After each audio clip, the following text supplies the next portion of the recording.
push for clean energy having real consequences on sea life. Since December, 7 whales have washed up on New Jersey and New York's coastlines following Governor Phil Murphy's executive order to boost production of the offshore wind farms. So why aren't environmentalists trying to save whales from big wind? Joining us now, former Greenpeace Canada president and author of Fake Invisible Catastrophes and Threats of Doom, Patrick Moore. Patrick, this is such a fascinating topic, and I'll tell you, I think at the very top levels, there's a lot of people making money off of this really quick transition from fossil fuels to green. But it's fascinating to hear this divide in the environmental movement. Tell me about that divide, because I think a lot of people who agree with these policies are trying to be virtuous.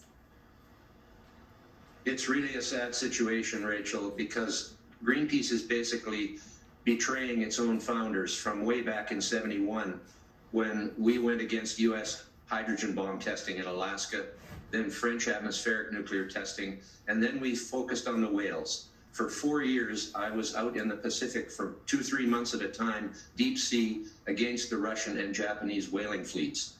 We got in front of the harpoons, and when we came into San Francisco in 1975 with footage of a harpoon going over top of our own people into a whale, it went around the world, and that is what made Greenpeace famous for the first time.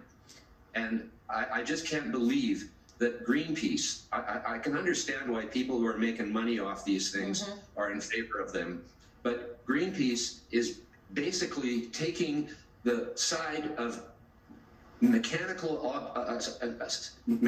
wind machines over living whales, which one species of which, the North Atlantic right whale, in that very area, is one of the most endangered species in the world.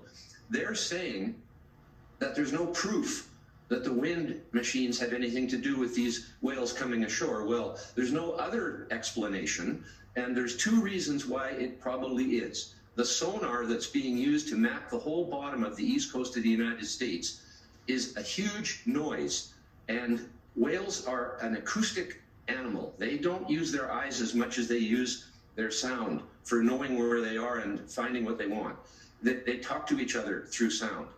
And the second thing is, each one of these 1,500 turbines that is proposed is going to have a base of concrete 60 feet wide and 20 to 30 feet into the bottom. So they have to excavate huge amounts of material, which will all go into the ocean as sediment.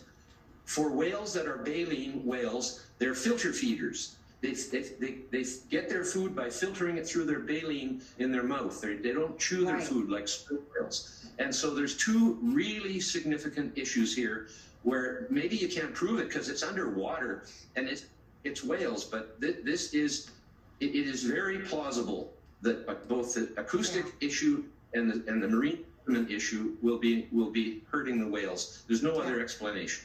Yeah, well, it calls for at least pausing to get the proof. And by the way, not to mention, the windmills are killing eagles and birds brutally as well. I'm glad that you've come forward to talk about this divide. I hope there truly is a divide, and it's not just old school environmentalists versus everybody else who's been brainwashed into thinking that this is a good thing. Patrick, thank you for joining us this morning. Such an important topic. Thank you, Rachel. All right.